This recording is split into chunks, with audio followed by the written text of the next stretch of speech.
What up, yo? Back with another video. Check it out. My camera's big today. I thought I'd do a nice little big intro. So yeah, this is my my potato camera webcam camera. So we're gonna be covering audio clips today. So hopefully this is gonna be your ultimate guide to the FL Studio audio clips. Audio clips are super useful in FL.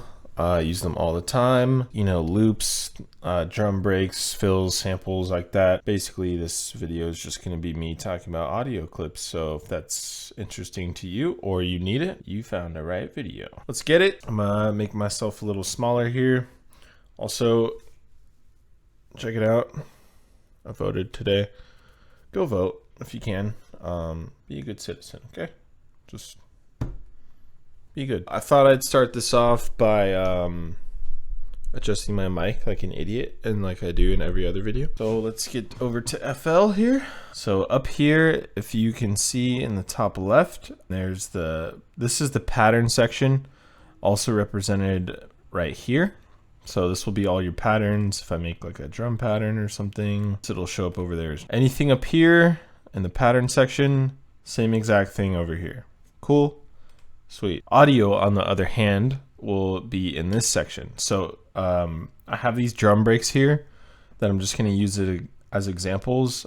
This folder is actually called All the Breaks. If you look it up on the interwebs, I'm sure you can find it. It's essentially the most like 300 famous drum breaks of all time. For example's sake, I'm just going to use this one. So instantly, if you have a sample and you notice, oh wow, like it doesn't match up to the 4-bar length and it's not even, so when you play it, it won't work, right? Kind of a pain. So there's a couple ways you can approach this. A lot of people tend to cut out stuff and then resize it in here. Other people do it in Edison. I prefer Edison personally just because it's easier to loop, but let me just play the drum break first.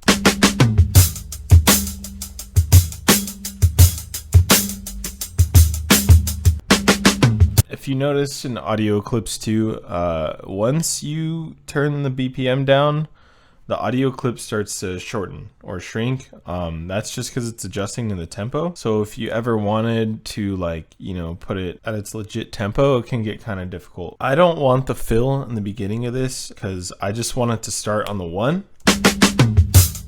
which would be right here where, or the first kick drum is, because I want that kick drum. I want it to loop. And another thing I should mention too is that I don't recommend trying to sample if you're just starting out. You can use drum loops and stuff. This will definitely clear some stuff up for you. But if you're trying to sample a whole track, it's going to be extremely difficult if you don't know your mixing. So here we go. So I'll briefly break down the menu here. If you double click, brings up this menu and it shows you the waveform of the actual audio. So this is the same thing as it was over here. So we have a couple options in here. So we have time stretching as well as pitch up here. So you can adjust the pitch there. There's also a pitch knob in here. Time stretch, there's the time stretch mode. There's some pre-computed effects. And then if you click this button, there's some additional effects that you can mess around with. So this tool, the normalize, essentially just puts it so that if you have a very low signal, it'll increase the gain up to 0, I believe. So if you have a very quiet clip or something, you can hit the normalize button and it'll increase the level of the signal. So obviously this looks pretty loud right here, so we're chilling. Can reverse stuff right here, so it'll reverse. I love doing that too.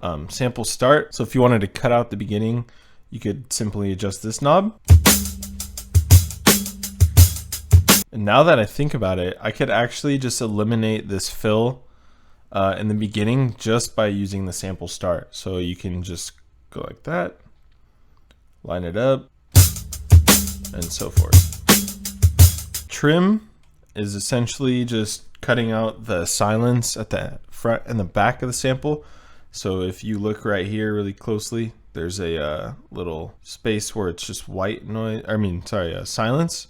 And if you pull the trim up, it'll kind of cut out that silence. But we're gonna do that in Edison, and then I'll show you the rest of the features in here. So with that being said, a couple ways you can put it into Edison. You can hit Control E, automatically pulls up Edison. Another way you can do it, right click, edit in audio editor, it'll automatically bring up Edison. And the reason I put an Edison warning, by the way, it's always at max volume, and for some reason it's louder than usual, so turn it down. There's this loop function right here. So if you hit that, it'll automatically loop. So yeah, cool. So like I mentioned, I want the loop of just the kick on the one so that I can use it as an entire drum break on its own. So yeah, so I'm gonna zoom in here, and then you can kind of just select where you want it. My recommendation too with this is go up to your magnet tool right here and make sure you're on zero crossing. Basically what zero crossing does is, if you look in super close when you're on sample mode, this is essentially just putting a microscope on a waveform. So you see all the little things like dots and stuff, right? So sometimes when you're on samples mode and you loop something, you might get some audio clicks, and you don't want that. You don't want audio clicks. You don't want them to pop, and it's very hard to EQ them out too. So highly recommend you turn on zero crossing, and it'll just avoid that completely. Let's hone in on this. See how it automatically stops me from going over, because if I was in here, it would give me a click. I'm gonna go at the beginning of this. Looks chill. Go all the way to the end here, and then let's see, maybe right here. We'll see if it loops. So yeah, turn on the loop function. So right here, you can straight up just drag it out into your playlist.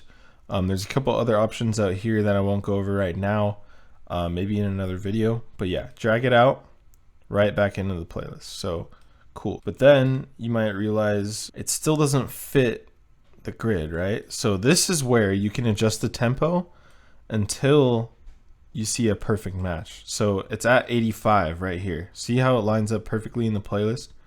So that's one way to do it. A couple other settings you should be aware of though. When I do this and it's on resample, it might change the pitch of it. In this case it didn't, but it will happen to you. So what I like to do is I like to put it on stretch. So stretch mode, it makes sure that there's no change in pitch once it's on stretch mode. So no matter what BPM I'm gonna put this playback at, it doesn't change the pitch, it just changes the tempo. But if I was on resample mode, you can see that it speeds up the pitch, and if I bring it down, it's gonna lower the pitch. Yeah, there we go. So what if you want to mess with the pitch, but you don't want to make a beat at 48 beats per minute? That's where the stretch mode comes in, okay? So maybe I want this at, 85, but I want to lower it. So you can do that in this menu right here. This pitch knob and this knob are essentially the same. This one works in semitones. So a semitone, in case you don't know, is one note on the keyboard. So C to B, that's down one semitone, and then C to C sharp is up one semitone. So yeah, play around with it. If you want to put it down 3 semitones, go for it. See, it gets a little lower. You can do 12. 12 semitones is an octave, aka C5 to C4. So it's 12 notes. So this will drop it an entire octave.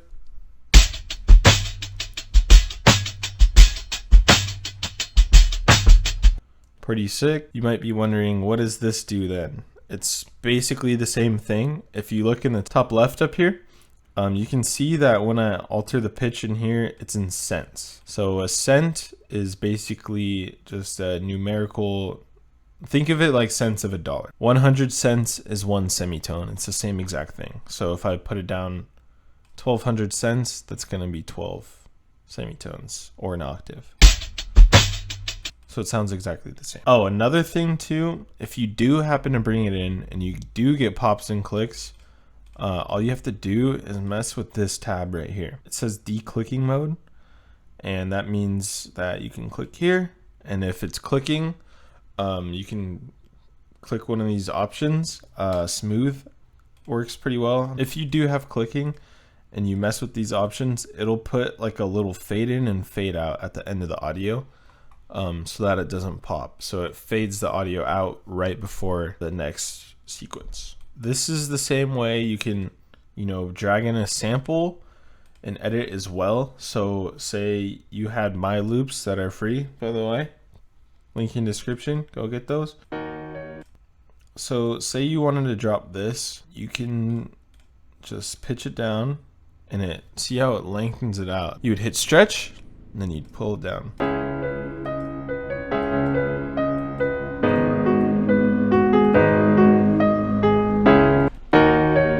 That's the original. And then maybe you want to drop it down 12 notes for some reason.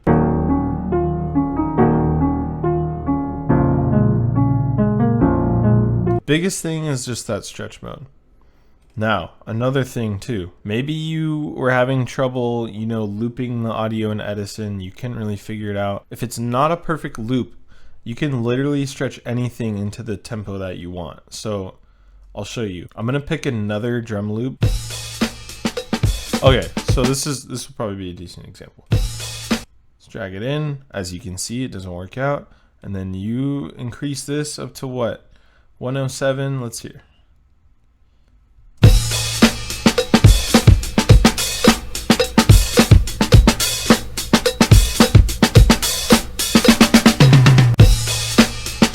All right, so pretty close. One thing you're gonna wanna look at is the beginning. So there's a little bit of lag, and that's what's causing this to not loop perfectly.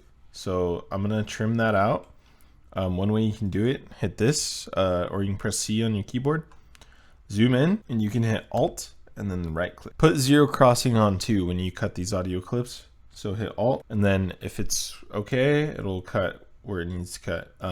If you cut somewhere where it's crossing, it'll automatically shift over to the next part where it's not gonna cross over. So yeah, this is probably good. There's this, but it still doesn't loop. And maybe it's a little too fast for you. So what we can do here is we can double click it.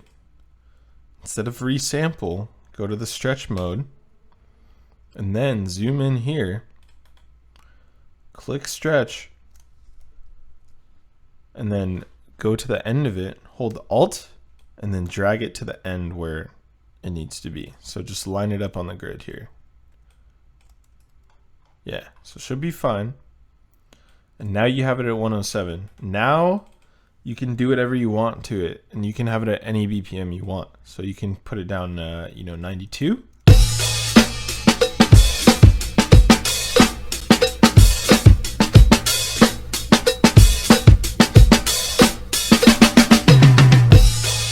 And it works perfectly. Or if you wanted it, I don't know, 146 for 47 for some reason. So it automatically works and it doesn't resample it. Super helpful for drum loops, anything like that. Hopefully this helped. Biggest thing is just make sure your stretch is on here and make sure your zero crossing is on if you decide to cut. Cool stuff. But yeah, hopefully you learned how to stretch drum loops. Anyways, this was more of an informative video, so hopefully you learned something.